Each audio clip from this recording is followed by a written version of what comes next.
Yes, we are live again. This is Toni Weel, and again from beautiful Florida. Sunny, not raining. Great.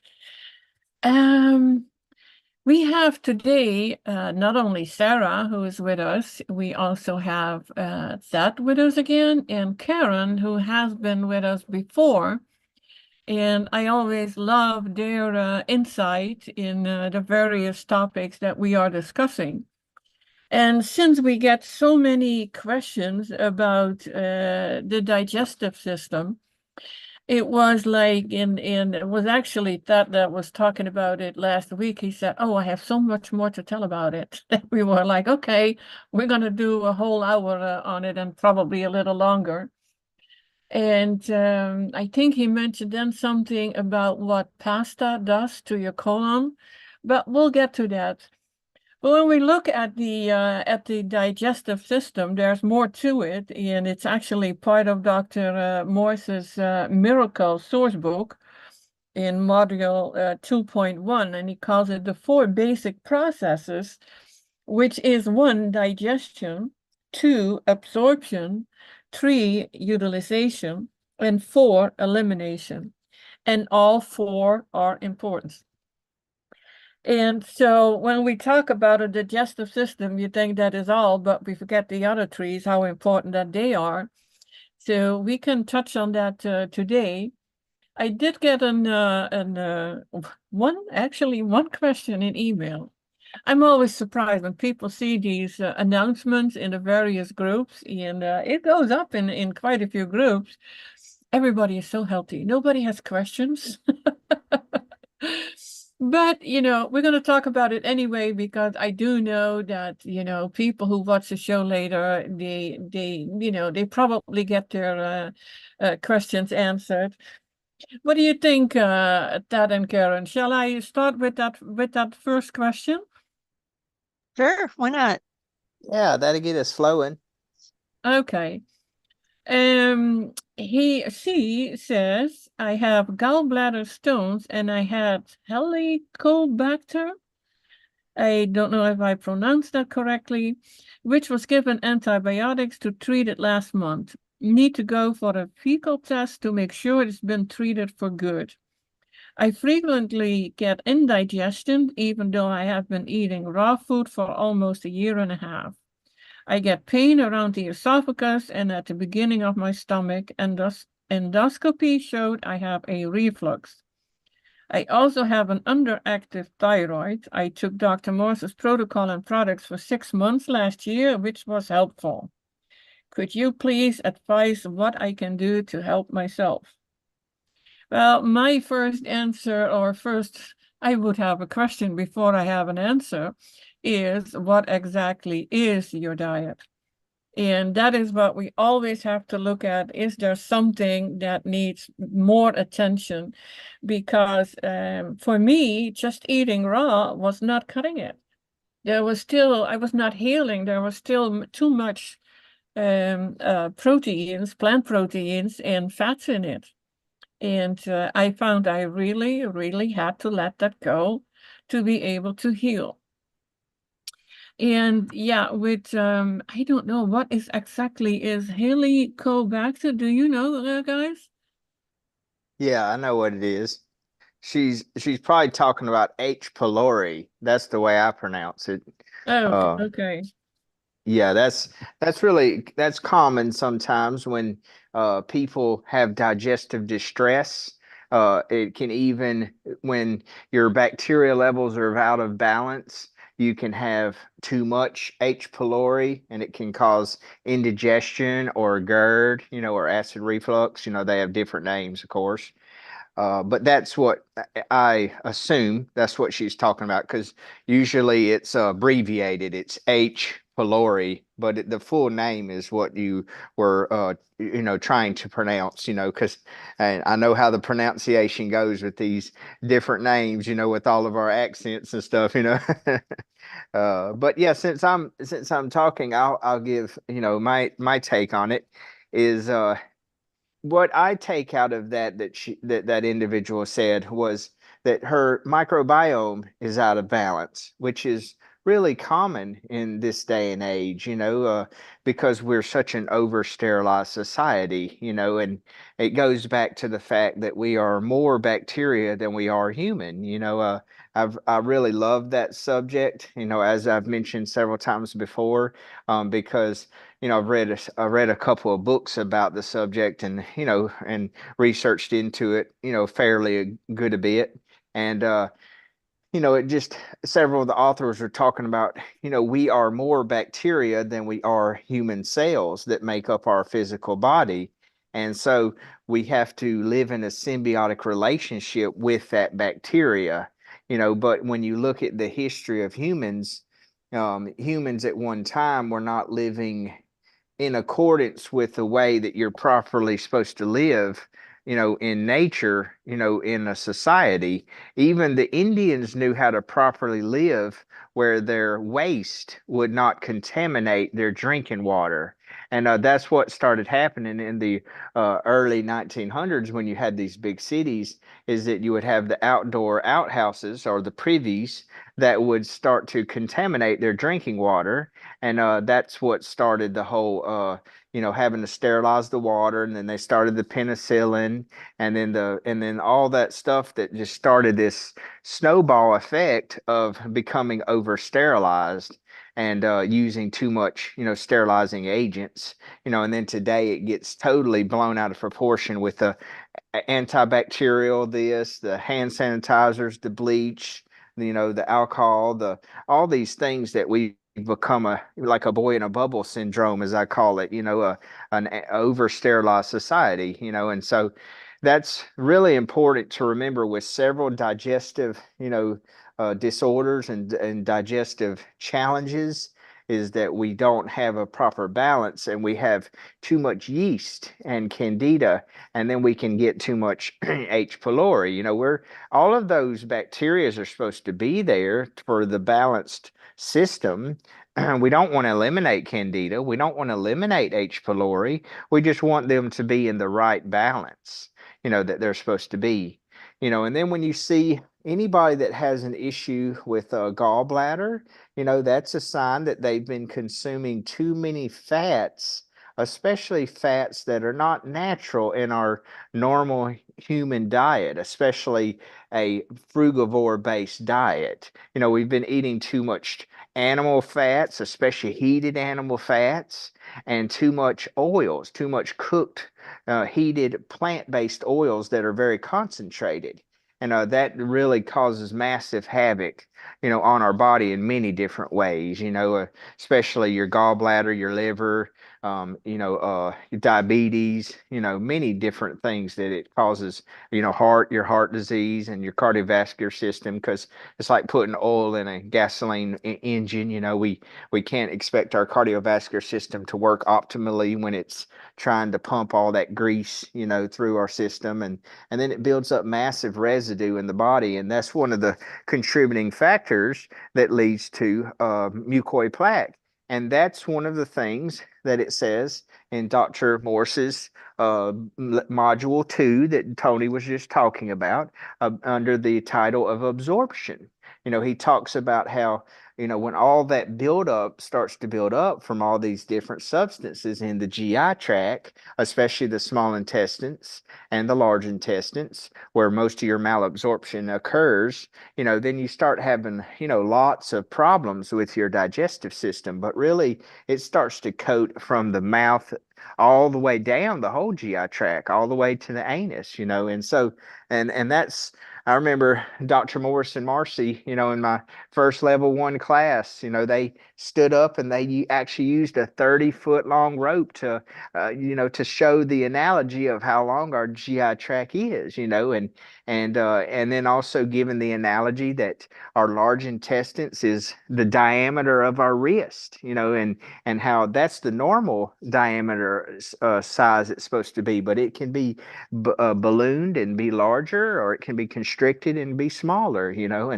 and so it's really fascinating how we can see these different things. We just have to be able to understand how these systems work, and put all the puzzle pieces together, But I'll let you guys give your inputs too. Go ahead, Cairenn.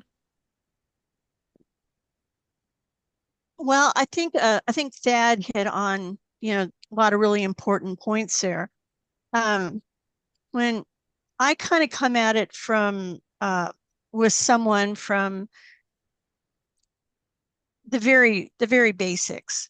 And I think most people who have digestive problems, who are looking for health solutions, dietary changes or whatever, we have to go back to where most people, the majority of people, start with diet and not understanding just the very basics of how their digestive system works in the first place. Because if they don't understand it, they're not going to take care of it properly. If you have an animal or a plant or a car or, a computer or whatever, if you don't understand how to take care of it, things are going to go wrong. That's just the basics. So the food that we eat, of course, first thing we do is put it in the mouth, and that is the only place during the digestive process that we have any say at all about what we eat, when we eat, how much we eat. And most people in a modern world are just stressed and they're moving too fastly and they eat too fast. So and you can tell someone to chew or what to eat or whatever, but unless they really understand how their body's working and how their digestion is going wrong, they're not going to make any changes. If they don't understand it, they're not going to change. So when we first start putting food in our mouth, they have to understand that that is an alkaline environment, that's where the starches and the saturated fats begin the digestive process. A lot of people wrongly still think that all the digestion takes place in the stomach. But it actually starts in the mouth. And we have enzymes like Cairenn, and we have lingual lipase that starts in the mouth, and it starts that breakdown. So then we're not chewing properly, and then that food goes into the stomach. Well, at that point, the starch and the saturated fats digestion is put on hold when it enters the stomach. And the stomach's, hydrochloric acid, and that's where the proteins from the food that we eat start digesting. Doesn't finish it, it just starts it. Well, and then we have B12 in there and everything like that. That's another topic. But after it leaves the stomach, it's going to go through the duodenum, which is the first part of the small intestine, and we're alkaline again. And that's when the liver and the gallbladder is a reservoir for bile. That's going to put their enzymes in there, and it's going to start the digestion of the unsaturated fats. And then the pancreas kicks in, and it's going to put out a lipase enzyme, and that is going to finalize the unsaturated fat digestion that the liver gallbladder bile started. It's going to throw in some amylase. That's going to finish the starch digestion that was started in the mouth, that was put on hold in the stomach. And then it's going to throw out some trypsin and some chymotrypsin, and that's going to finalize the proteins that was started in the stomach. So at every stage, every person's organ has a role. So if your hydrochloric acid is low in the stomach and it can't start the protein digestion, when it reaches the small intestine where the pancreas should be finalizing protein digestion, it's just starting the process. So food progresses without proper breakdown into the colon. And if your gallbladder and your liver and pancreas aren't working properly, then instead of finalizing, and finishing up that digestion, you're going to have, the starches and everything else moving along with the proteins undigested, into your intestinal system and through into the colon. So, and if someone's had a sugary dessert after their meal, and they're not chewing properly, and they've got low hydrochloric acid, and maybe they've got weaknesses in the gallbladder and the liver, and they're not getting the enzymes and everything. It's like an assembly line, and you've got workers that know what they're supposed to be doing at every stage. And if they're given something uncompleted from a previous part of the assembly line, then they don't know what to do, and they just push it along. Well, that's when the bacteria enters in. And now, instead of just absorption, because most of the absorption happens in the upper part of the small intestine, when you get into the lower part, then it's just, kind of finalizing things up and pushing it into the colon. And so you're going to have absorption problems. And then the bacteria comes in, and you've got this food waste that's basically putrefying and just rotting in there. And bacteria is going to try to take care of it. And if you've had that sugary dessert, then it's going to feed the bacteria. You're going to get all this overgrowth, and you just basically end up in a hot mess. You back that up a little bit, and all the other problems that we have, reflux and all these things, from overeating and eating too fast and not having the right, enzymes in the right and acids in the right place. And then we wonder why, we don't feel good, because you don't have anything to properly absorb. How can you utilize it? Elimination gets messed up, and it just goes over and over again. And hydration is an important aspect to digestion too, because 90% of the mucus lining in the stomach is made up of water. So, the food that we eat, how we hydrate, and how we start our meal and chewing and what we eat is just about everything. And it impacts our health in every single way. So that's how I start with people. It's like, you've got to understand your body. You got to understand how it works, or you're not going to be able to fix a darn thing. Or someone's just going to keep telling you, do this, do this, do this, and you do it, and you don't know why, and you don't know how to adjust it. And things go south from there. So Yeah, well, that's a very good explanation, Cairenn. When you mentioned the assembly line, I thought, yeah, well, this is perfect, because that is actually what it is. But now we see so many people whose gallbladder is taken out, even sometimes preventative. I thought I was like shaking my head when I heard that. It's like, how is that even possible? Or going in because they thought they had a gallbladder issue, and then it's like, no, your gallbladder was fine, but we took it out anyway. And I'm like, okay, I am one who has been living without a gallbladder now since I was 19, long time ago. And yeah, I always had issues, but I did not have issues with digesting fats, actually. The thing is that I still not quite clear about it. I grew up on a low-fat diet because my mother hated fat. So if you are a child and a teenager, then you don't eat you eat what your mother puts in front of you. That's it. But I was a chubby kid, 7, 8 years old. When I look at the picture, I was definitely overweight. And then they told my mother I was hypothyroid. So that was, they didn't give you a diet. You just eat whatever you always ate. In Holland, it was always meat, potatoes, low-fat gravy, and cooked veggies. That was the meals.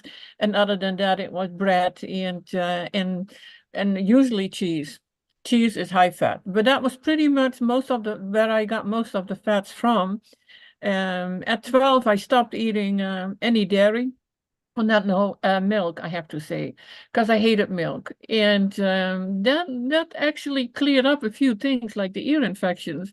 But now, fast forward to 19, I had just given birth to my daughter, and during the pregnancy, I only ate apples.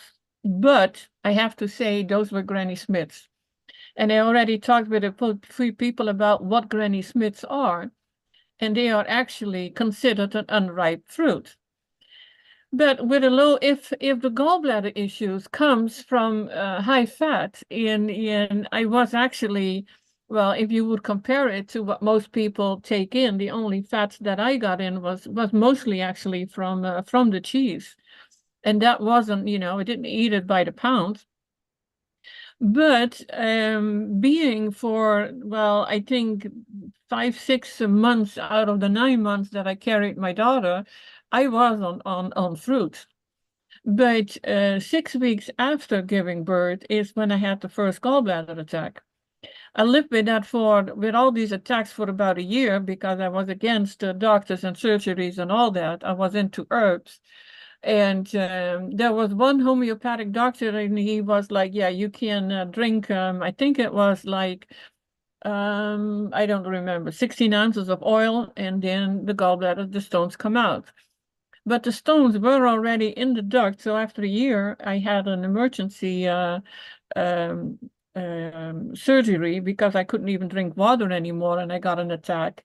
And then they pulled out 52 little stones. I mean, I was 19 years old, and I can still, with everything that I learned, it still doesn't really make sense to me. I do have to say, though, I was overweight. I was at 17, I was 190 pounds, and I should have been like 130 for my length. And they put me on medication for thyroid, and I lost 50 pounds, and then I got pregnant and I gained it all back. So that was a story, but I think this is, and I heard now from more people that go on at a young age with these gallbladder issues. Yeah, Tony, if I can add to what you were saying, is that if I was to analyze everything that you said, I think it was more than likely from the cheese, because especially if, like most cheeses, it was probably made from pasteurized dairy. Now it's possible, you could have, especially being from the Netherlands, where, correct me if I'm wrong, when I had the fortunate to when I was fortunate when I was in the Boy Scouts to be able to go to the World Jamboree in 1995, or no, 1993, I went to the Netherlands, and actually got to tour, a lot of the around. I even went to Amsterdam and a lot of those places, and I just know that dairy was a popular staple in the country, with the cows and the milking and stuff, and a lot of the old cultures, they still did the raw dairies, but it makes it even worse for the gallbladder in the body when you heat the fats, because it makes them go, coagulated. It makes them, not as easy to process through the body, even on top of the fact that the body can't process it in the first place because it's a foreign substance, So I think, and then plus cheese is way more concentrated. It takes way more gallons of milk, to make cheese and butter. Butter's even more concentrated than cheese. On the body, because of, or in general, because of how concentrated it takes to make that substance. But then you have to throw in the factor that most all your cheeses are made with bacteria. Because that's how they get to turn into cheese in the first place. I was even just scrolling through social media last night, and they were talking about a certain type of cheese that they don't know if they're going to be able to make it anymore because they can't get a certain strand of penicillin that they use to make a certain type of cheese called brie. And I was thinking, I was like, oh, well, they don't need to be eating that in the first place, because I mean, you're purposely putting a type of bacteria in your system that's a foreign bacteria that's going to cause massive, problems in the future because it's just throwing your system out of balance, your microbiome when, it's already got enough to deal with as it is, So So that's what probably happened, is that it overwhelmed your body, and the body became saturated with those fats. And then, you started, gaining more weight on top of, because your body just kept storing it because it wasn't able to burn it off. And then it just started accumulating it. And then it started hardening. And then also you may have been exposed to some inorganic minerals, like from waters and different things. And then that's what makes a lot of these substances turn hard in the body, is the inorganic minerals mix with the those trashy elements, and then it makes it turn harder. That's what Dr. Morse said, that like with the mucoid plaque and stuff. And that's also what forms a lot of your kidney stones, is that you have the inorganic minerals and the calcium, and then that's one of the causes of kidney stones, and so all of the stones, anytime that we have anyone come into my parents' health food store that need help with stones of any kind, we tell them two wonderful herbs. First one is Chansa piedra, that's from South America. It's called the stone breaker or stone blaster. That's wonderful. And then also hydrangea. And hydrangea has been shown to break up all types of stones, kidney stones, gallbladder stones, liver stones, all of those, types. And so those are very important, because the more you can take things to help break up those stones, then you won't have as much problem with them accumulating. And then on top of that, you won't have to, do as many of the flushes, and you won't have to worry about them getting stuck in the ducts, and you won't have to worry about, of course, having the surgeries or having them ultrasound and blasted apart. And that's why some people, even after they have the surgery, they still have problems with them, because they still get stuck in the ducts, because they're still trying to, like when it's coming from the liver to where the gallbladder used to be, it can still get trapped in that little duct that's still there in your body, and so, and then I can't begin to tell you how many people we have that come into my parents' health food store that they still try to eat those same fats that caused them the problem in the first place, and then it causes them massive diarrhea, massive digestive discomfort, because their body can't digest and break down and process those fats properly without having the gallbladder. But on top of that, though, the gallbladder wasn't able to, process and break down those fats in the first place efficiently, because those fats aren't natural to the human diet, and then plus they're altered by heat and processing and stuff like that, so that's what I took away from your story that you were sharing. But you Yeah, guys, go it's ahead. definitely interesting how that all can work. And I have to say, I was born with digestive issues. So that was from day one. And Were you given dairy as a baby, or no, breast milk, it breastfed? was just as a baby, there was the baby couldn't poop, and Oh, they I had got to you. make it come out, and they used these little soap things to put in, and then so that was and that was day one. So I can say no, I wasn't healthy when I was born. But the other interesting thing is we often go back to what is the family history. Both my grandmother and my mother had gallbladder issues. So then they say, oh, it runs in the family. But yeah, then you're more well sensitive to it. But it is interesting to see how even children can have digestive issues and weight problems. And when then we look at the foods, it's like, yeah. And to come back up on the cheese in the Netherlands, it was definitely not raw. It was pasteurized even in the 50s. 50s, 60s, 70s. But in the Netherlands, you actually do grow up on cheese. It's kind of a staple. Everybody has it in his house. What do you put on your bread? It's marmalade or it's cheese or chocolate, just as bad. Yeah, I remember seeing the cows everywhere in the culture, and even in the decorations, and I Yeah, remember seeing the windmills, of course. Your things that Netherlands are famous for. I thought it was a very a quaint and appealing and quite interesting country. Let me say that. Yeah, I yeah.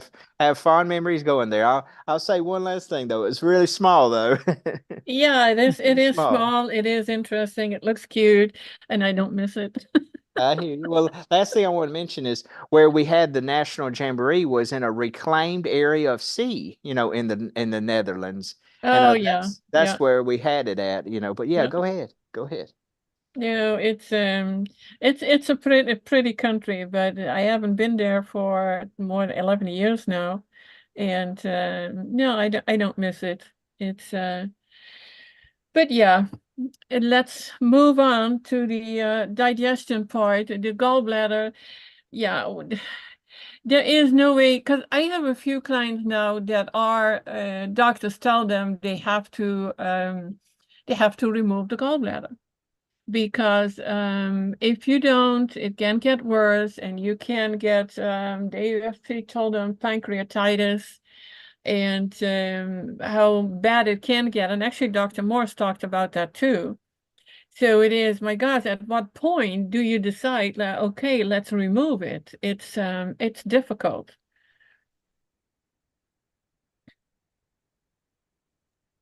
Well, I will comment on that is it's all about prevention, but see, a lot of times it goes back to the fact that our culture is not taught anything about prevention because that's done on purpose, and not trying to get too much into sounding like a conspiracy theorist or anything like that, but it's really just looking at the facts, is that they purposely created the medical system to be a treatment-based system. So why would you ever want to educate even the children or the culture or society on ways to prevent illness and prevent a buildup of waste in the body?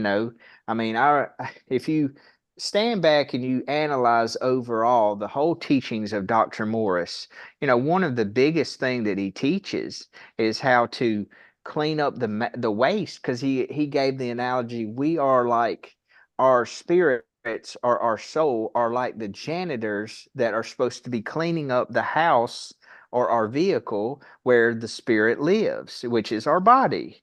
And see, that's the problem, is that none of us are taught how to do that. None of us put any kind of priority in that because we're not taught that that should be a priority. But he even gave the analogy of the I'm pretty sure it was a pig heart that they kept alive for, like, I think it was like 20 or 30 years. I can't remember how long. It was a long time that this college or place that had it kept it alive. And he always gave the analogy that they always had to do two things to that pig heart to keep it alive.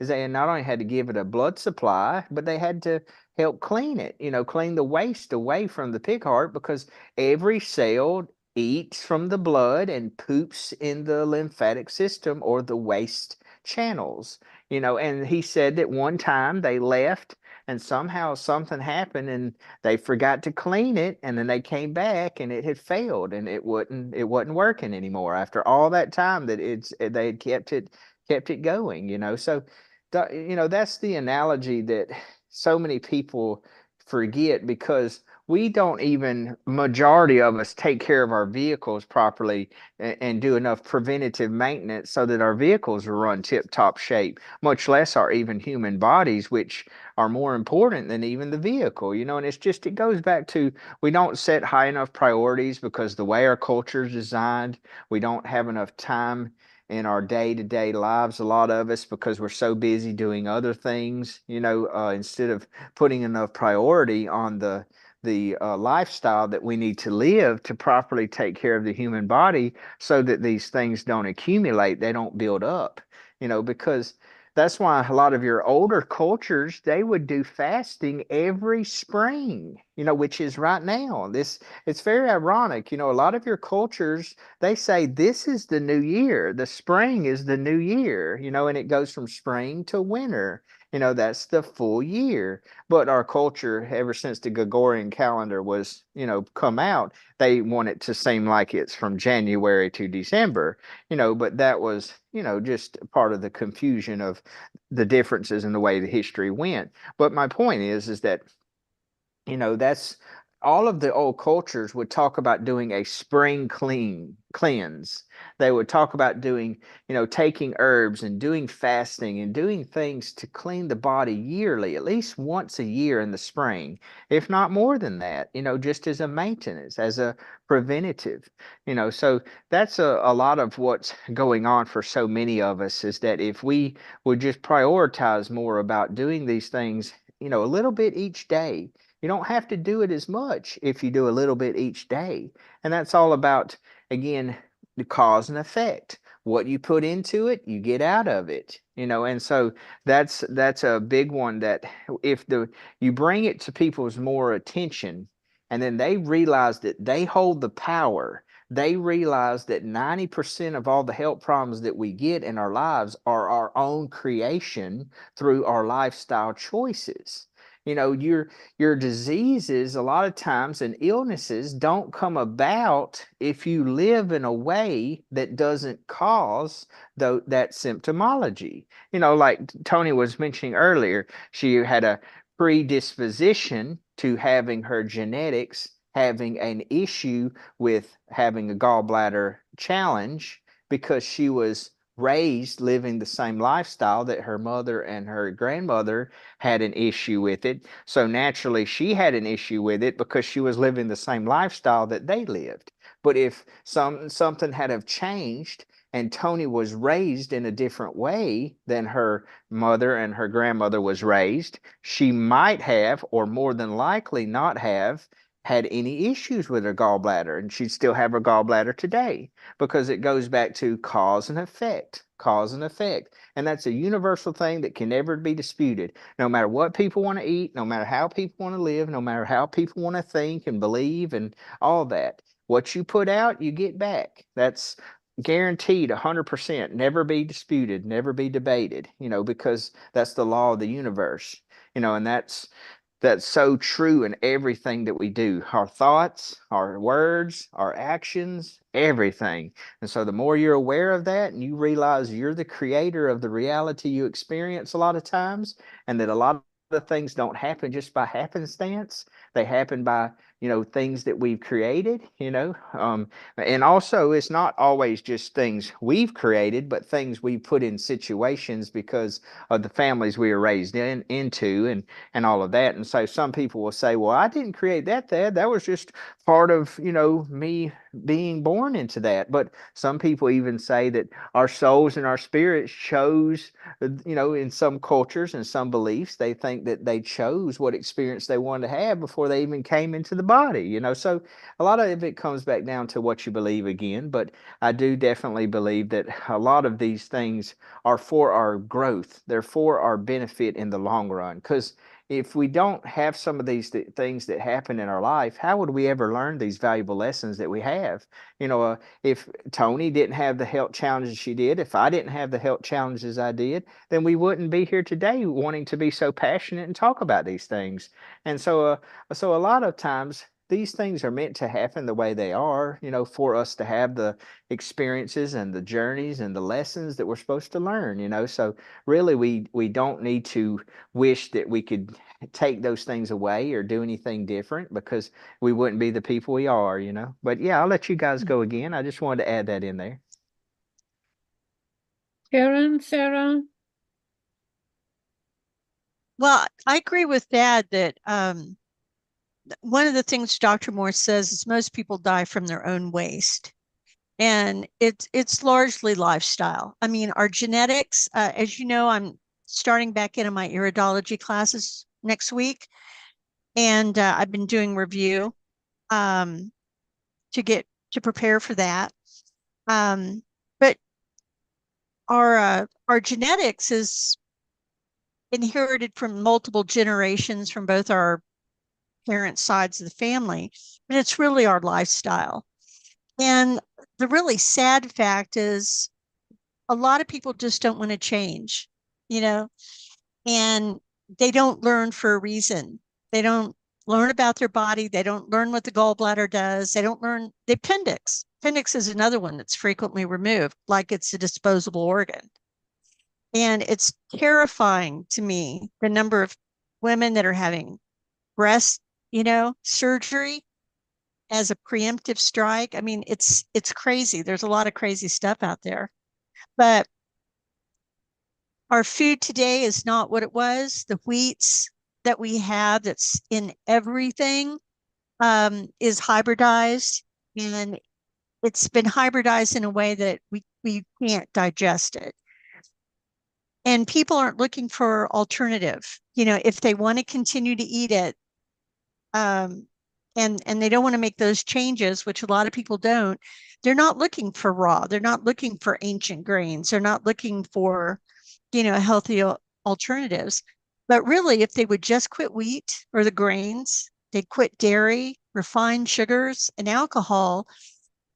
Yeah, if they would just stop that and take a break, a lot of those issues will go away. Gastritis, ulcerative gastritis, irritable bowel syndrome, Crohn's disease, colitis, all of those will just, eventually heal.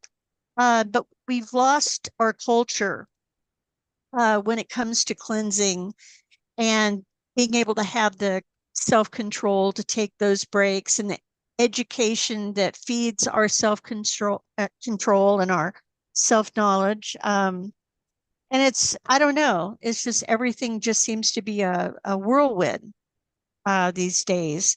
And there's so many people out there putting out some just crazy silver bullet type,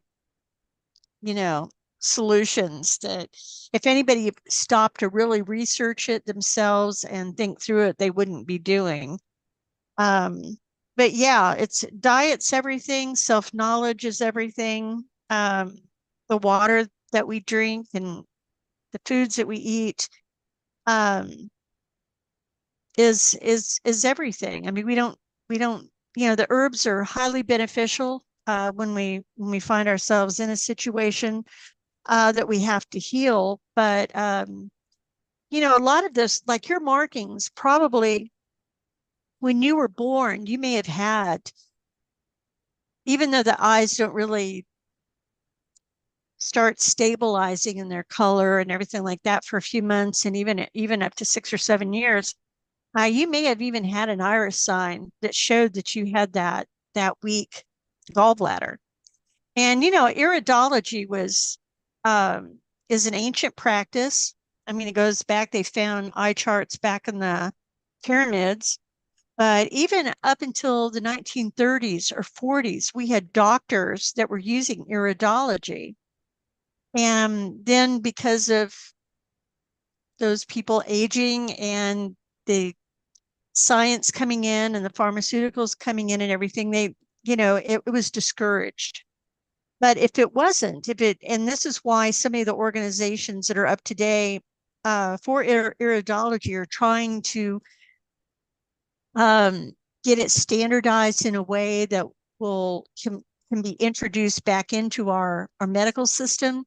But it's like, wouldn't it just be great if we could look at a newborn or a young infant's eyes, find out where its genetic strengths and weaknesses are, and then develop the lifestyle and the diet for that child that will pull the trigger on those weaknesses and allow them to grow healthy, without with full knowledge of what's going on with their body.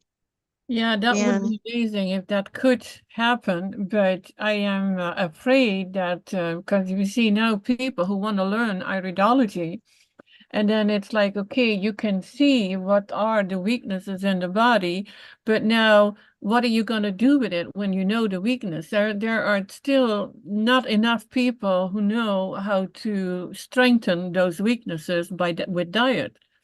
And not by adding whatever, but by changing the diet to what we are supposed to eat. And I bring that up because I had that experience. When I was in my early 20s, I was diagnosed with bad kidneys. That's all that they could tell me from the iris reading. This was German iridology because I was in the Netherlands. And I didn't get an advice. I didn't get anything. It was like, yeah, you have bad kidneys. They didn't even say weak kidneys. They said bad kidneys.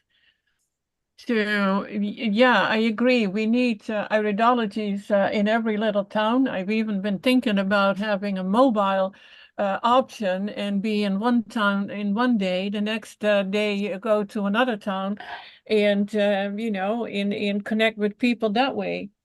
I actually suggested that to the clinic. They thought it was a great idea. Yeah, I think it's a fantastic idea. Yeah, it would be great. And I have been I really have been looking into that on how to do it. But yeah, sometime Yeah. maybe. Yeah, Well, have a camera and a RV and set out across the country. Yeah, I have a very, very old RV that we are fixing up, so it would be possible. Yeah. mhm. Yeah, they have those mobile units for women. I won't talk about them, but instead of having those, which, are not beneficial and cause more harm, in my opinion, you can have that kind of mobile unit set up to where that will actually really benefit and help people, letting them know what is really going on in their bodies. Yeah, Yeah, that people, I think it's growing. People want to know, and they're Hmm. beginning to become I mean, there's going to be a large percentage probably of the population that is just because of the way we were raised. Someone says take a pill and they don't question it, they just take a pill. It's not until they find out that the pill isn't, has side effects and they're getting worse, on their medications and that kind of thing, that you know they're way down the line, before they start trying to clean up and heal. But there is a growing, younger population that is beginning to Hmm. understand that they don't want to just put a management system with side effects in their body. They want to find out what the underlying cause is. And I think that's the mantra that we have to have, is what are the underlying causes, and how do you keep yourself healthy? And I think it's growing. I mean, I'm optimistic on good days. Yeah, I agree completely because I've always loved iridology so much and had such a fascination for it, and I agree it would be cool just to go around the country and give people that option to learn so much about themselves, and introduce it to people. And I still have people from time to time that come in the health food store that talk to me, and then they end up knowing that I do it, and I'll do some readings from time to time, but I've even tried to advertise and like let people know, and it's just most people don't understand, because they think it's quackery because that's what the medical association portrays it as, because it's a preventative tool. See, it's see to for all the people listening, the easiest way to explain iridology is it's a diagnostic tool. It's a wonderful insight into our bodies on where we're sitting, genetically and lymphatically, and our state of our nervous system, and all of these basic things that we really use iridology that's so fascinating about it. But here's the big but, is that it's just a diagnostic tool, though. It still doesn't take away the fact that once you learn that knowledge, you have to say then, okay, what can I do with this knowledge? How can I use this knowledge to my benefit? And so you are right, which I talk about a lot of times, is that the younger we are that we know this information, the more powerful it can become in our journey of life, because we're more aware of the strengths and weaknesses that we have within our bodies and our genetics, because if you understand the study of epigenetics, epigenetics teaches that genetics change according to your lifestyle. They change according to how you eat, how you drink, but most certainly your thoughts and your environment of where you live. So, see, that's what it all goes back to. Everything we talk about always goes back to, what are you going to do with the knowledge in your day-to-day ways of living and how you think about that knowledge, how you think about these actions, how you think about these lifestyle choices, because it all goes back to the thoughts first, the thoughts, the emotions, how you deal with stress, how you deal with childhood traumas and abuse and hardships, how you deal with all of that first to get yourself into a state where you can be able to maintain with discipline and confidence and enjoyment and excitement a lifestyle that will, lead to a positive outcome, so that you can express a positive genetic expression and bring back a lot of these genetic weaknesses that it takes a long time working on that lifestyle to bring back that real hypo condition. See, and that's why Dr. Morse keeps talking about, and he said this 10, 15 years ago. He said that all your kids, even back then, that were 30 and younger, even 15 years ago, he said they're all born with genetic, kidney and adrenal weaknesses, and it's because our lifestyles are getting worse and worse because of all different types of reasons, and so that's making the genetics of the future generations being weaker and weaker right out the gate. So it can make that's so true, because I don't use the term diagnosis when it comes to iridology, because we can't really diagnose anything. What we can is assess their inheritance. yeah, that's And why I called that's, it an analysis. It's an yeah, it's an analysis. analysis, assessment or analysis rather than a diagnosis. And that those genetic strengths, and it's not just the weaknesses. I've seen some iridologists that actually try to scare people, and I think that's a terrible thing to do, No, it's because both. we It's have both both. strengths and weaknesses, but it's accumulative.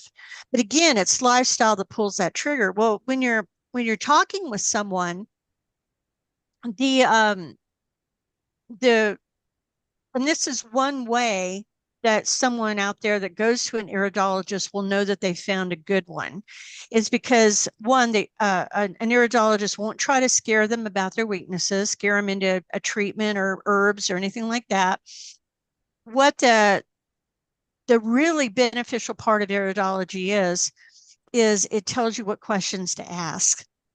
And so when you're sitting there with somebody and you're looking into their eyes, which is a very intimate thing to do, because you can see so much more about them than you're ever going to be able to impart in an iridology report. I mean, so much about their, mental and emotional makeup and predispositions and that sort of thing.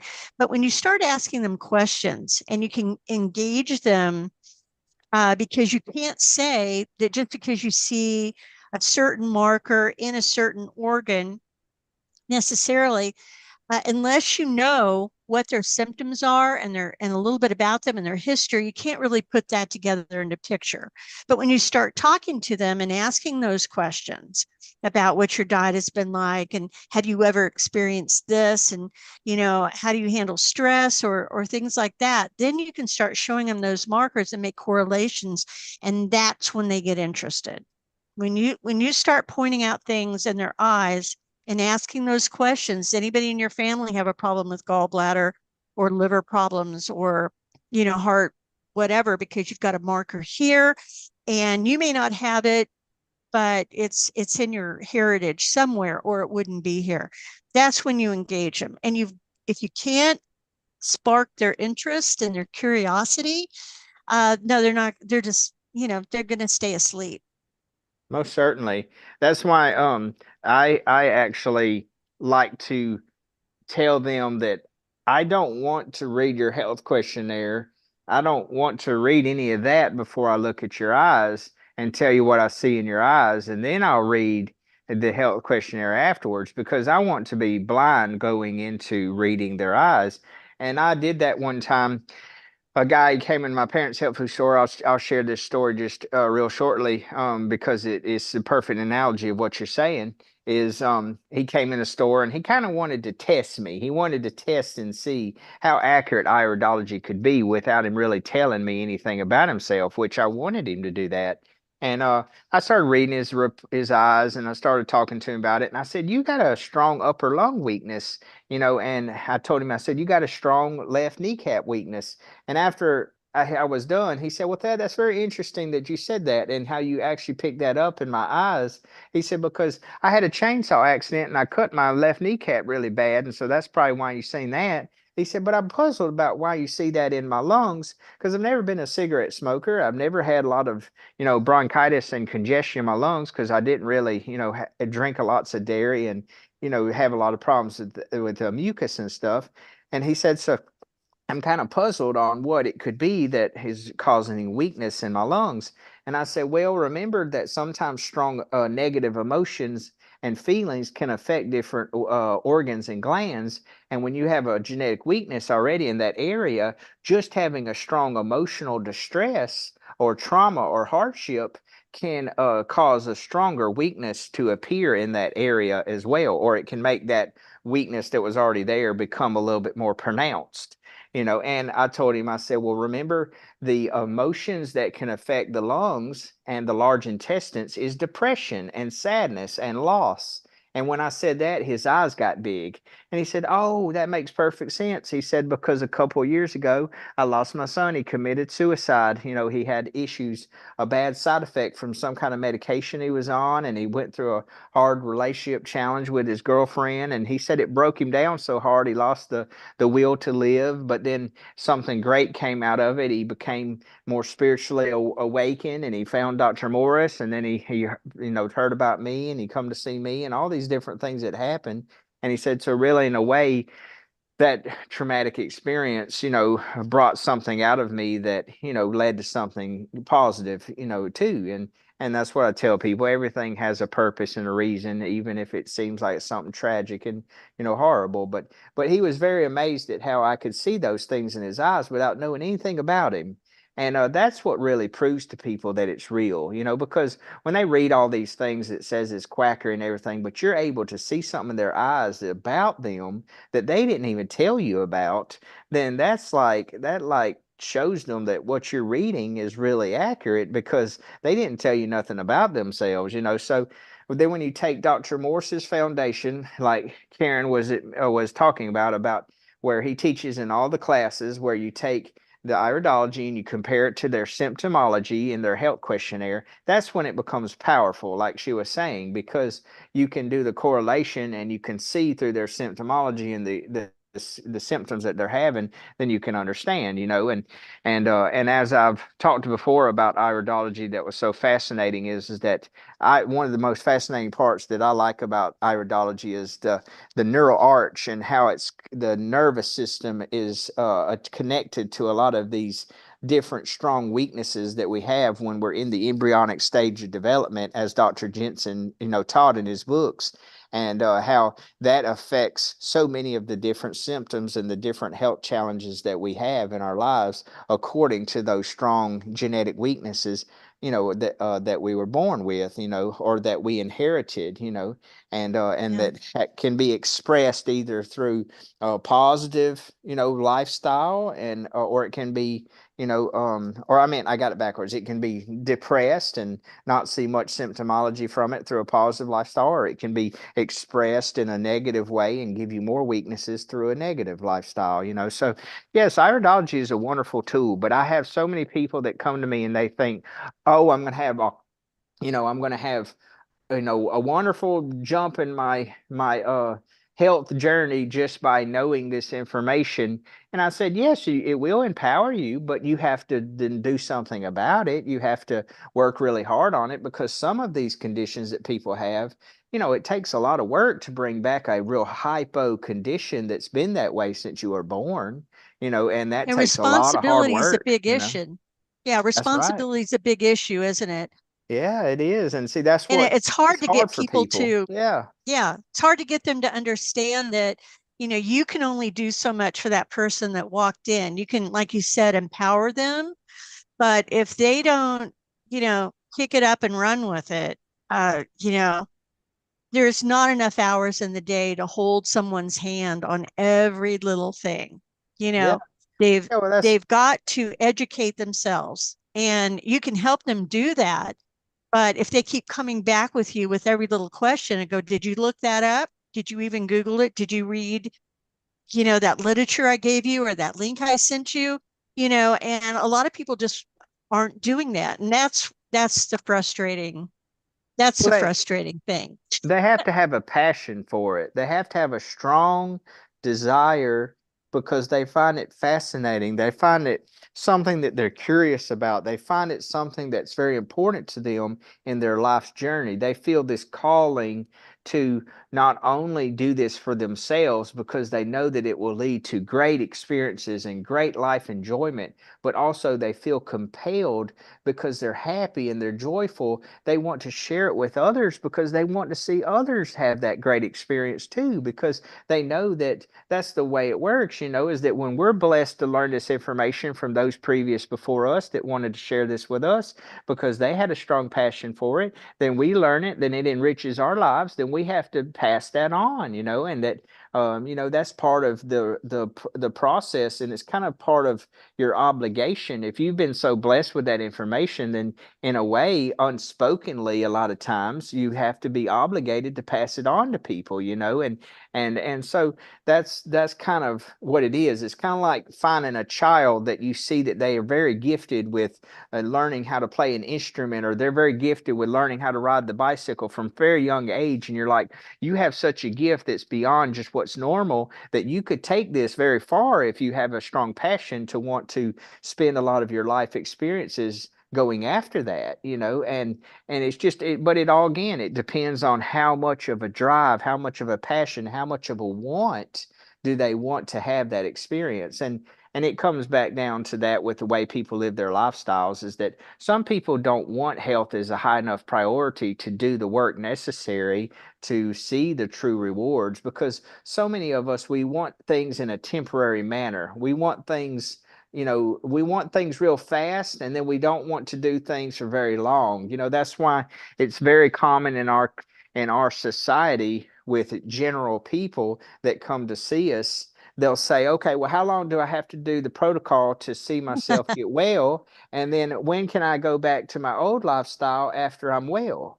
And they don't Yeah. realize that what we're trying to promote people to understand is, again, it goes back to cause and effect. And if you truly want to not only heal, but also to prevent that thing that happened to you from coming back, then you have to totally change your lifestyle, and you can't go back to what caused the problem in the first place.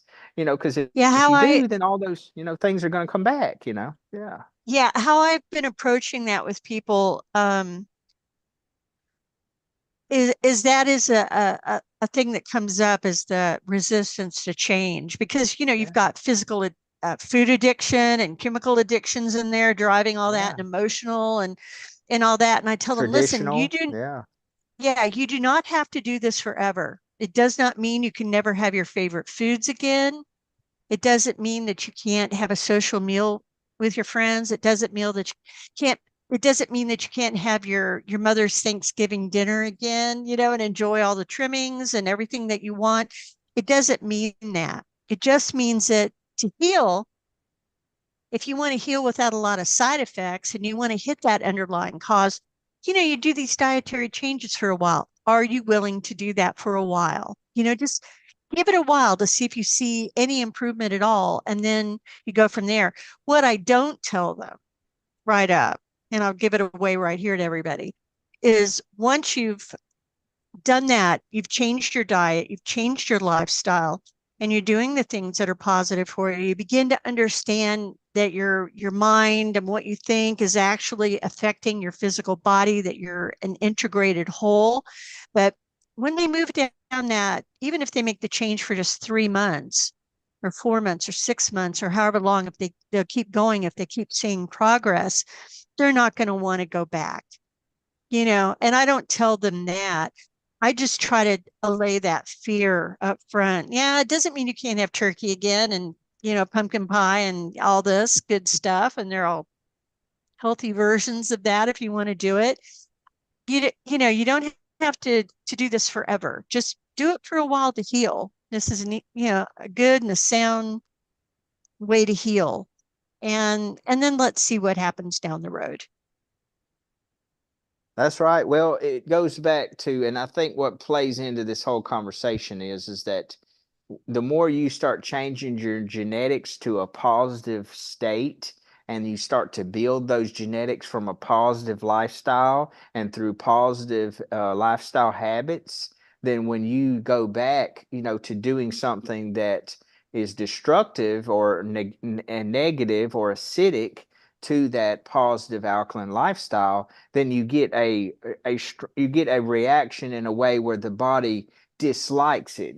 That's where Dr. Morse has talked about how, and so many of us in our community have talked about, how when you go for so long without eating that food that at one time you really loved, well, and you start to eat all of the different types of, fruits and vegetables and things, well, your microbiology again changes, your digestive system changes, your genetics change, everything changes because everything's in flux.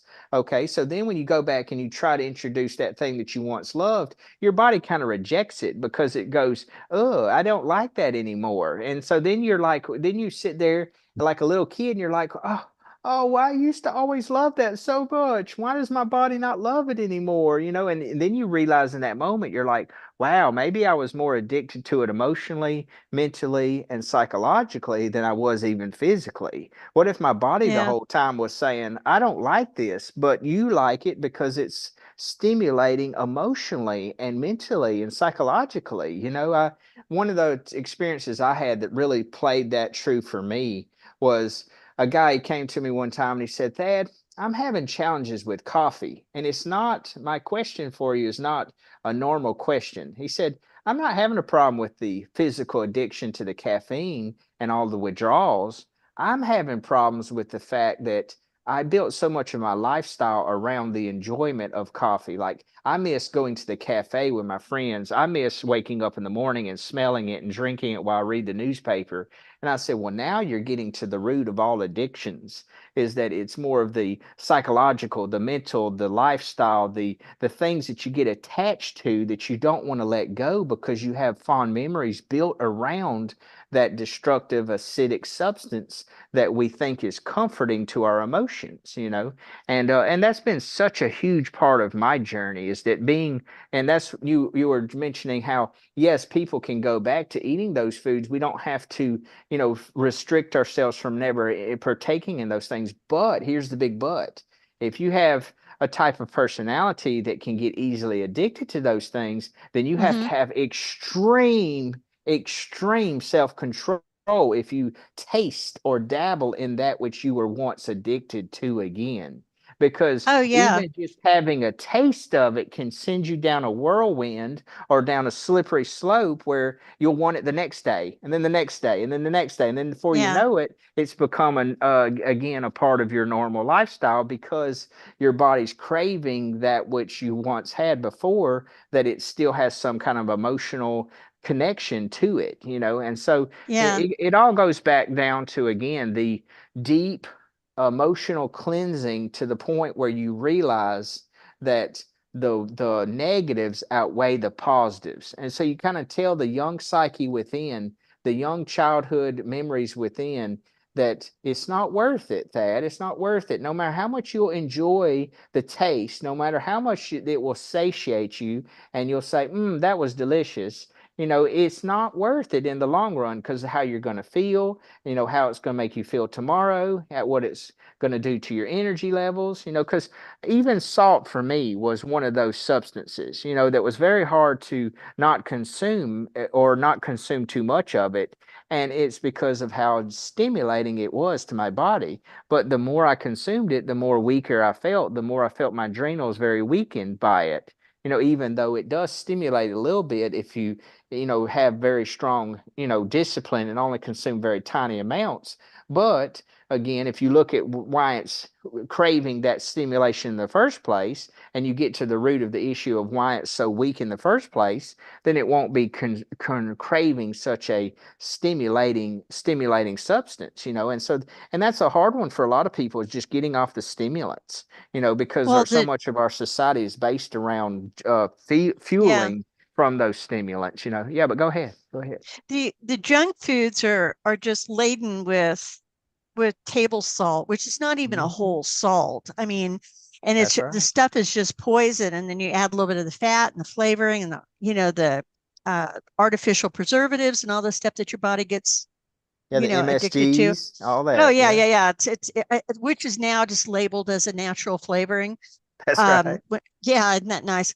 But I was there with the coffee. And now, to be honest with you, I don't even like the taste of coffee anymore, and I don't really even like the taste of chocolate. But those were my two, major food groups for a lot of my working career.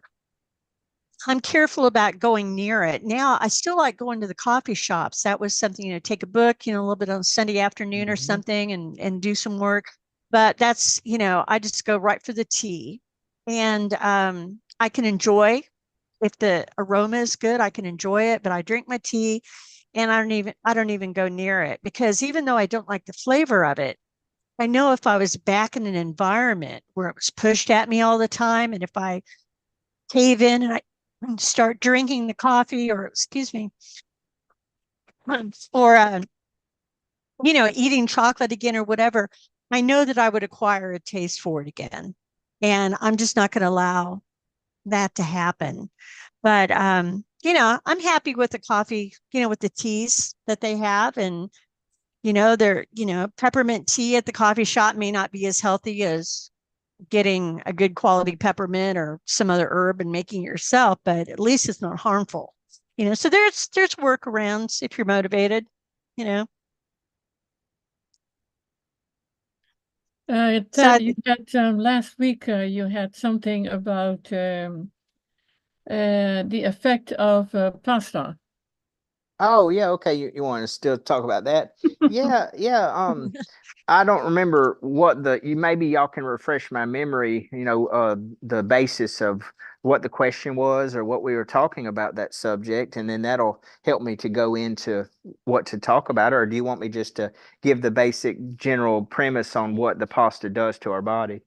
Well, it came up when we were talking. I think it was a part about digestion, and you said, "Oh, I can talk way more about that." And that was after I think it was you who mentioned the pasta. So it's up to you. Well, when I remember that came up, we were talking, I think, about poor sugar metabolism and how Okay. the things of, and maybe Sarah can help me remember too, because we were talking about, diabetes and blood sugar, and how it's a lot of times it's caused from, the accumulation of fats in the body, not just the sugar, and not absorbing into the cell. It's the fat that's accumulated that's blocking the absorption of the sugar. And then we were also talking about, how some people will say that fruits make you fat, and that fruits feed candida or yeast. And then we were talking about, well, most of the time that's no, because that's not the way that our bodies, the candida and the bacteria, are mostly feeding on the waste. So why would they feed on fruits when fruits are not waste? Well, I was talking about when you have poor sugar metabolism because your adrenals are so weak, then you're going to have fermentation of those simple sugars, and then when you have fermentation of any kind, then, and also if you've lived a lifestyle where you've consumed a lot of fermented foods, or cultured foods, then you're also going to have more candida and yeast that feed off of fermented foods. And so then that creates more gas and bloating and digestive distress, But but Yeah, the it was. go ahead. Yeah, it was what Katie said. It was the part that we were going to talk about pasta and how it is glue, how it sticks to the Oh yeah. digestive organs. And Okay. that is the same with potatoes. I mean, it seems that potatoes or fries or baked potatoes or whatever potato is such a part of everybody's food intake that I had trouble letting it go. I mean, I loved fries, in the oil and the salt. Yeah, we know it wasn't good. I knew my whole life it wasn't good for us. But and yeah, we stopped eating it a long time ago. But what people don't know is that it is also used in the glue industry and grains, probably grains too. But that wasn't, and when you would tell people that, if you know that it's used as a glue, then what do you think it does in your body?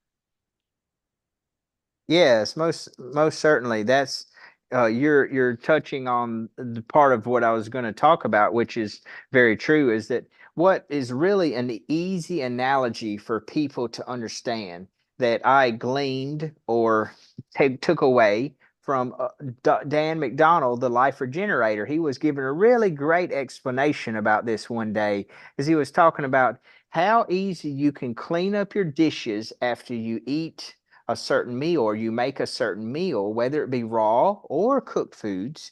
How easy you can clean out the dishes determines on how much that food is going to stick in your intestines or stick in your body or leave behind residue in your body, and he demonstrated, he had a thing of blueberries, and he squished the blueberries in his hand, and he said, you see all that pigment and all that stuff on my hand? And he went over to the sink and he washed it off with water, and he said, you see how easy that come off my hand without any soap at all, and just from rinsing it off? He said, well, that's what it does inside your body when you eat it. He said, but if I'd have stuck my hand down in spaghetti, he said, I would have had a film of oil and from and grease, and from the meats and the oil, and also the stickiness from the pasta, because the pasta water and the starches, and he said that builds up a layer that only soap can get that off. You can't just get it off with water. And he said every time you eat that, you build up another layer and another layer in the GI tract.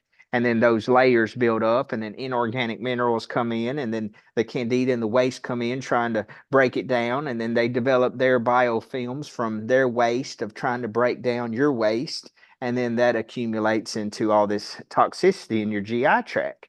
And so yes, the easiest way to explain is that oatmeals, potatoes, rice, they're all starchy to the point where we all know what happens after we cook those in a pot.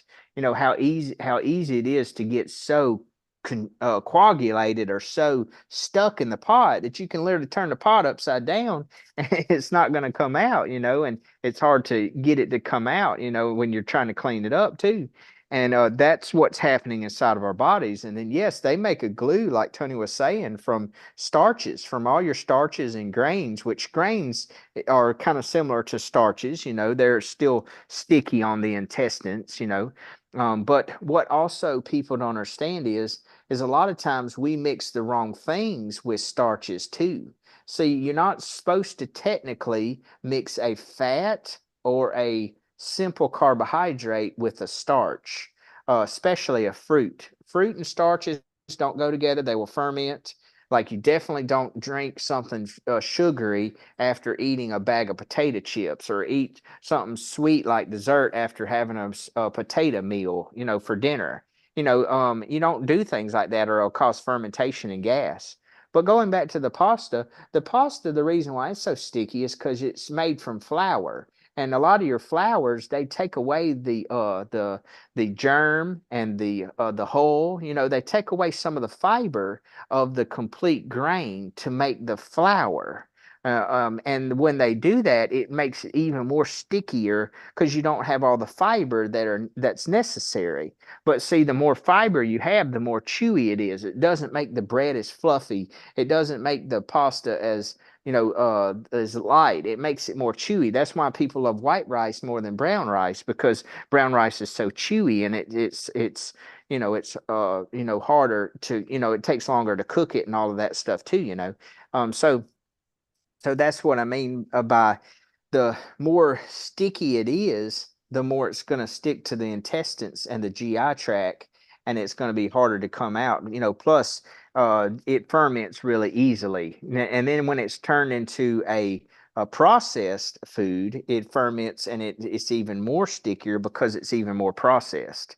Like all your breads and your pastas and your processed foods like that, in those ways, they're even harder on the system because of the way that they're made, the way that they're processed and turned into. Because look at a lot of those things now, not necessarily pasta, but a lot of your breads, they're made with yeast, to get it to rise, and so that makes it even more harder to digest.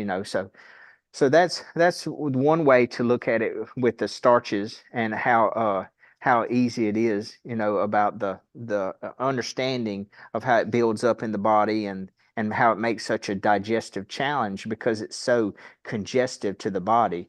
And while we're speaking of starches, but the cleaner you get your body, if you eat starches in a way that you learn how to reduce that starch, because like say for example, because we were just talking, this ties into what Cairenn was just talking about earlier, that is so powerful, is we can't expect for a lot of us in our journeys to just be on nothing but fruits and lettuce and salads the rest of our life. Sometimes people want a sweet potato here and there. And sweet potato is the least offensive of all your potatoes if you're going to eat potatoes.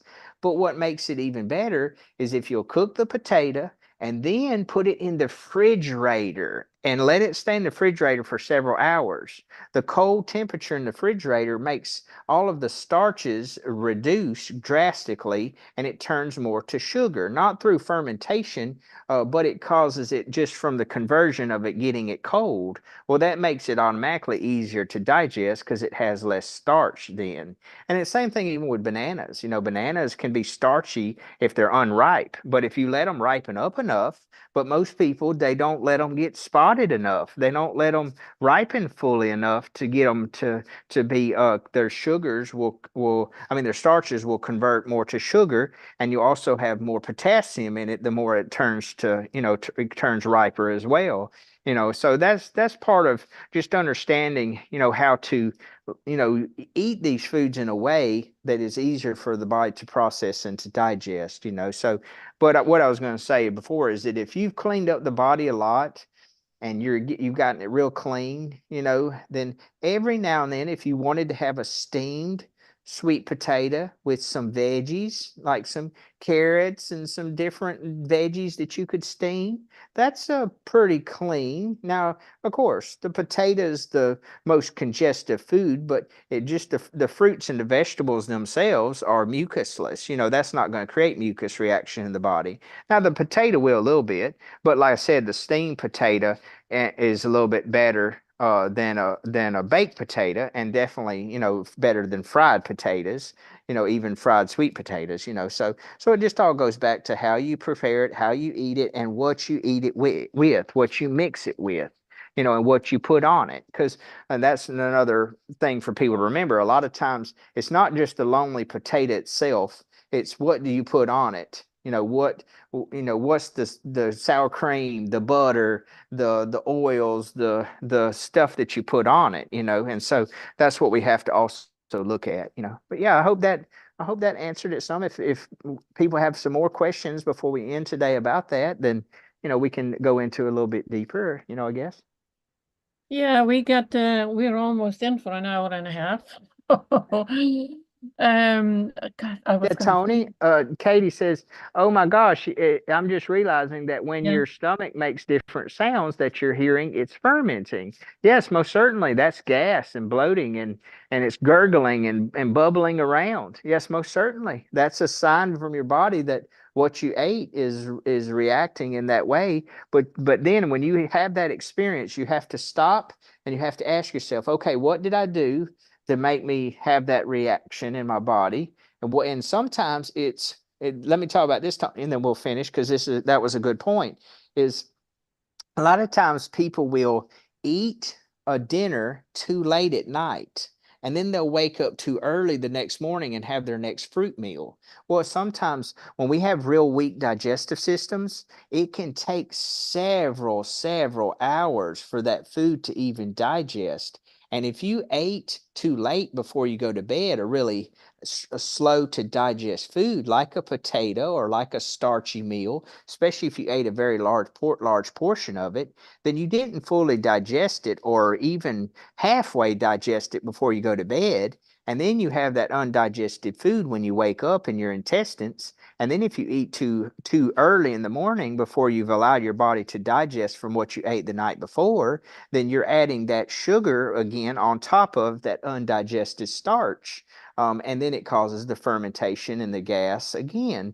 So that's why we have to look at the way the food's processed through the body, how strong our digestive is, And when we eat the foods, that's why we always talk about eat your simple carbohydrates and your sweets and your fruits and all those things first earlier in the day, because that's why Dr. Morse told that story of the man that he woke up and, ate the oatmeal first.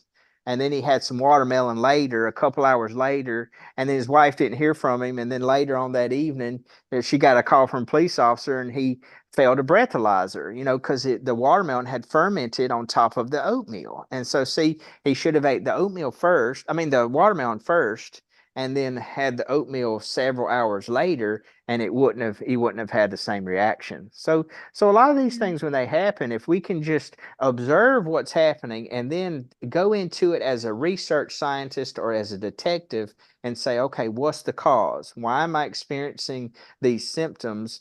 And if I figure out what I did to create that symptom, then I can figure out what not to do if I don't like that symptom. And that's how I'll end it. Yeah, go ahead, Toni.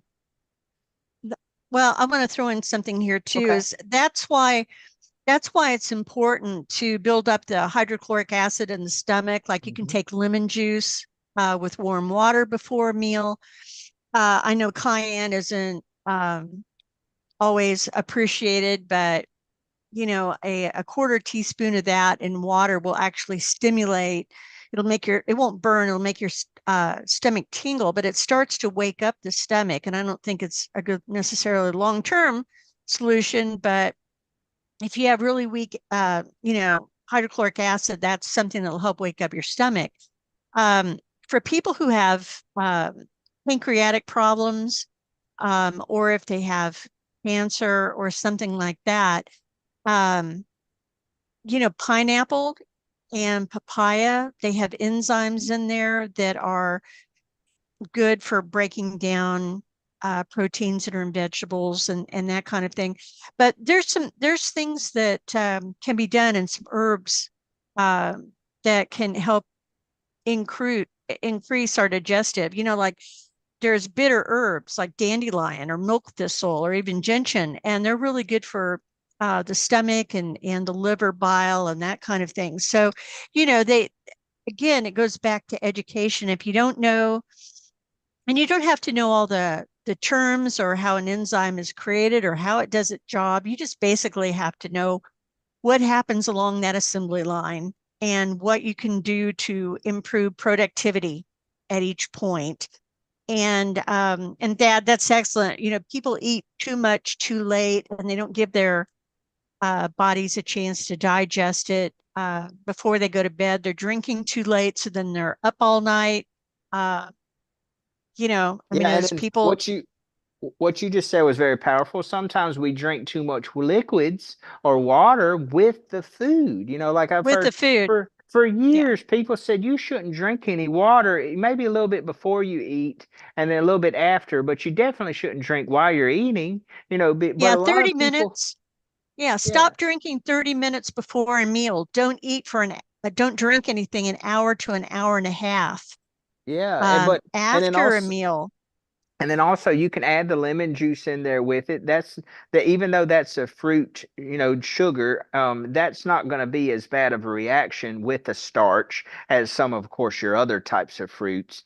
And that does help some with digestion. But also you're talking about things that you can put with the potato that won't be bad, or the starch is like greens. Eat a salad, eat some lettuce or some celery, some things that have a little bit of fiber, but also have those enzymes because any of those types of foods that break down real easily and decompose real easily, they're loaded full of enzymes, and that will help, to help you to digest the potato, and it won't mix with it improperly and cause fermentation, and then also slow down when you eat and try not to chew very well to get your saliva build up, because like you were saying before, which is very true, is digestion starts in the mouth with our saliva, and you have to chew it enough. But see, a lot of people if it's a food that's real soft, it doesn't have a lot of fiber, they don't chew it enough, and they just swallow it too fast, and they're in a hurry. That's right. Yeah. And it's hard to chew your food to liquid if you're talking on the cell phone, driving your car, and, planning a meeting or an event, while you're trying to get to your next appointment. That's right. Well, they're also taking in too much air while they're eating, Mhm. because they have their mouth open too much while they're eating. They need to, have, and there's so many these little technicalities that it all goes back to we weren't trained how to do these things properly when we were kids. They trained you more in school how to be a good worker and how to be a good for the society, but not how to have life lessons. Oh, I think that would be a great class. I think kids ought to know how to, run a checking account Yeah, and manage money. They finances. ought to understand the basics How of, to have proper relationships, how to yeah. I have mean, a I proper can't tell relationship you with yourself. Yeah. how many young kids that I worked with before that were having trouble. And I said, do you know how to do a basic budget? Just a real simple basic budget. And they don't have a clue. And I've sat down and walked them through it. So it's like, money management, a little bit of time management, and understanding what they need. Because, face it, when you're in your teens and 20s, you're going to burn the candle at both ends. But, if you have been taught, and, it's like with babies too. If you're giving them ice cream, if you're giving them things that they can't even digest, that's how they're going to develop their taste buds. If That's you're right. giving them, a piece of celery, or, a piece of apple to suck on, even before they have the teeth to chew it, that's informing their body about what their diet's going to be like, and it develops along those lines. And then, then later they're not going to be fussy eaters They if you're not also giving have them. I was just going to add to it real quick. I didn't mean to interrupt you. They No, also no. have cellular memory within the digestive system and the microbiome that remembers eating those foods as they were younger. And Uh-huh. so much of this what you're talking about is just creating a good foundation. But again, you can't blame the parents sometimes because that's the way the parents were raised. Is and we can't really put blame on anyone. We just have to say, well, this is where I'm sitting. So how can I do something about it and have the, excitement to learn and to grow as you go. Yeah. Yeah, when Tony's talking about like the mobile iridology, bus, I just think that's a fabulous idea. I would really love to be able to, when I, finish up my final testing and everything, to be able to go to the prenatal classes and, do quick assessment on the mom. If the dad's there, great.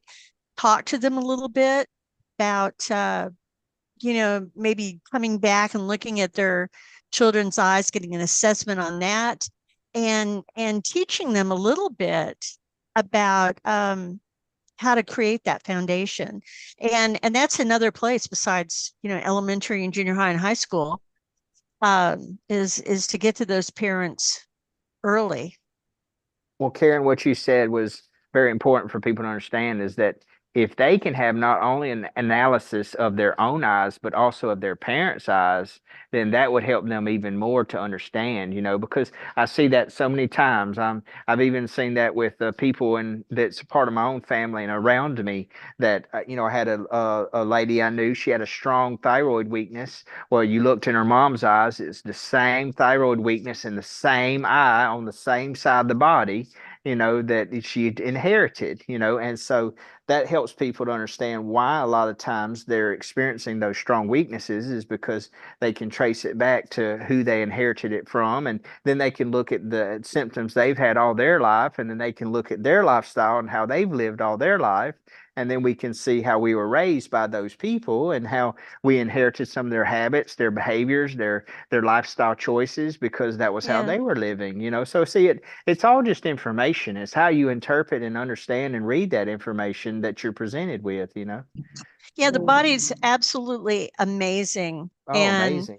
it's like they make it so repulsive, I don't know, for lack of a better word, but when you just start looking at the eyes, you start looking how all the nerves in the body, from all the Yeah. different organs, go up to the brain. They come in the optic nerve and right around the pupil. And this is what taught me, this is what snatched, got me into iridology, is that all of the nerves, the only visible place where you can see the your nervous system that runs from your brain all through your body is right around that pupillary ruff.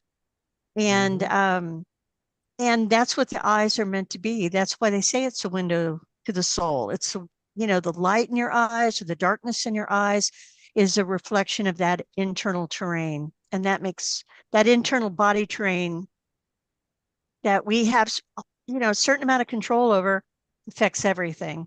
It's everything. That's right. Well, it was divinely created by God Mm-hmm. as a connection. It's like those fibers, those trabecula. They're connected to all the nervous system is connected to everything. And what a lot of people don't remember is that your eyes are not a separate organ from your brain. They're actually your brain. Part of it. They're just protruding from your brain. And so that's actually just like you said, a doorway or a connection to our brains that we can see how all of that's tied into the main nervous system, the main operating system of the body. And then when you can see how all of that's connected and how all that ties together, then you can understand how powerful it is. But again, so much of that information has been suppressed and slandered and called quackery on purpose because of how powerful and how much of a preventative tool it is. And so Sure, a because lot if you of have a window into the that's right. body, you don't need to cut it open. That's right. Well, not only that, if you can help people to see what they can do before they even experience symptomology, because I even remember Dr. Morse talking about it. He told a lady in the class one time, or on one of his videos, he said, "You're going to have problems in your detox journey in your right knee because you had this old injury, years ago, and so when you go through that detox process and the body goes in reverse when it heals, you're going to get back to that stage where your knee didn't heal properly when you had the injury." And then you're going to start feeling the achiness in that knee. And she even said, yeah, I didn't know what to think about it when he said that. I didn't really believe him in the moment. But sure enough, when I went through, as I got deeper into the detox, all of a sudden my knee started aching me and bothering me in that area. And that just shows that, when we go through the deepening of peeling back the layers and you get to that stage of where that weakness was, that's why you feel some of the symptomology that you feel. And see, if you already go into it understanding that might be part of your journey, then you're not going to start panicking, thinking, "Oh, well, what's wrong now?" or "What's going on now?" And so it helps to empower people, and it helps for people to be aware of what's going on. And when they do have that awareness and they're empowered from that, then it kind of takes away some of the fears. It takes some away of the concerns, takes away some of the confusion, and that helps people to be able to go on the journey a little bit easier. And that's why I really think everyone from as young as they can be needs to have that as their foundation. Yeah, absolutely. Thanks, Chad. Yeah, that's a great way to end that. Well, I have a little to add that I was going to mention earlier, and I just remembered it again about what to eat after you detox or after you heal. I'm not a fan of using the word detox, but after you heal, is as a maintenance diet is the mucusless foods. And I have a list, and it's actually on mucuslessfoods.com, and the PDF opens right away. It shows you what you can eat while detoxing, and it shows you what you can eat as when you transition or when you want it as a maintenance diet. And when you keep those foods, you remember those foods, then when you go out for dinner or have food with your friends or family, it's easier to remember what is actually mucusless that you can eat without any, it doesn't say mucus free, but mucusless or alkaline foods, then you're doing pretty well. And there are a lot of foods that we can eat. It's not only the sweet potato and there is more that is actually mucusless. And I heard Dr. Morse refer to it quite a few times, how important it is. What I also have on that list is all the mucus forming foods. And I found that a lot of people were surprised to see that certain foods they thought as being a healthy food, even on our, diet lifestyle, is actually mucus forming. So I left those things in there so you can see. And I think that it's easy to get online, mucuslessfoods.com, and you Yeah, can and print it Toni, out. to add to that, another way that I've heard them explain it, because I've read a lot of those books and been in a lot of those communities talking with people, is they call it high mucus causing foods, or mucus causing foods, and then also mucus lean. That's another way they explain it, mucus lean. And the mucus lean means it does still create some mucus, but it creates less mucus than the high mucus causing foods. Yeah. And that's the foods that you can eat sometimes, like you said, in your maintenance stage, or when you're not in a detox, pattern. And also remember, all fats, or any kind of fat, even avocado, creates mucus in the body because of the lipid reaction in our lymphatic system, which is a lipid-based system. But avocado is the least offensive because of it being a fruit, but you have to have discipline with it. You can't expect to eat it every day and not have some accumulation of congestion. So just remember, we can't expect ourselves to be perfect. Just remember, if you're in a period where you're not detoxing and you've been eating more foods that create more mucus buildup in the body, even if it is lots of mucus lean foods, then just say in the back of your mind, say, well, I know that my body's still going to be accumulating some metabolic waste from the breaking down of these foods. So later I'll have to do another round of detox to clean up that accumulation of metabolic waste.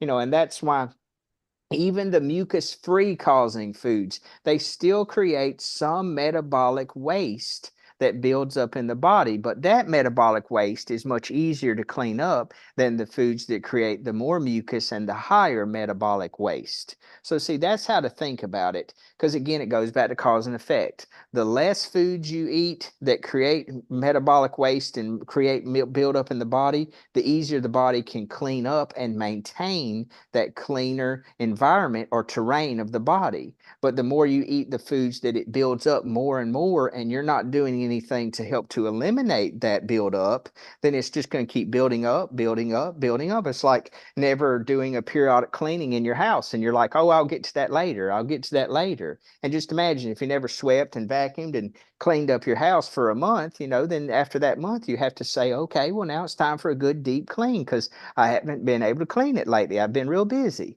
So anytime we're traveling or we have something busy going in our lives and we don't have a chance to always eat as clean as we want because we're not supposed to be perfect, then just say later, well, I know what to do. I can empower myself to know what to do later to clean up the body from eating those heavier congesting foods.